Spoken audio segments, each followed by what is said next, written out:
You mentioned something there around alternative and complementary platforms, and kind of leads me nicely on to talking about AI and data analytics. And I remember a conversation a couple of years ago with a guy called Peter Van Dam. I'm not sure if you know Peter, but particularly in Saudi, Peter, where sports emergence has been extremely strong over the course of the last few years.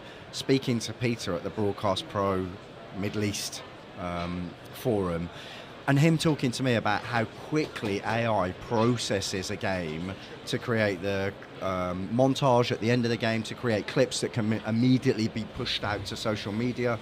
Now, what's your take on AI and data analysis, how quickly it happens and the value it brings? How have you used that, Kjetil?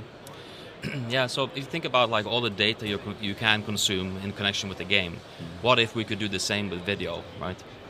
So if you care about a certain player and you're kind of halfway into the game, if you instantly have all the video kind of moments available to you, that's something we worked a bit on.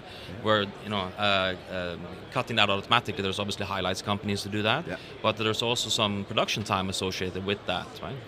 So what we can do in this case is to say, well, you know what, we don't need to necessarily always cut it, but we need to assemble it in a way that you get your meaningful story. Yes. So what if we can do that without cutting anything, right? And just jumping in time for the places and the moments of the game you just saw, you can do it instantly, basically.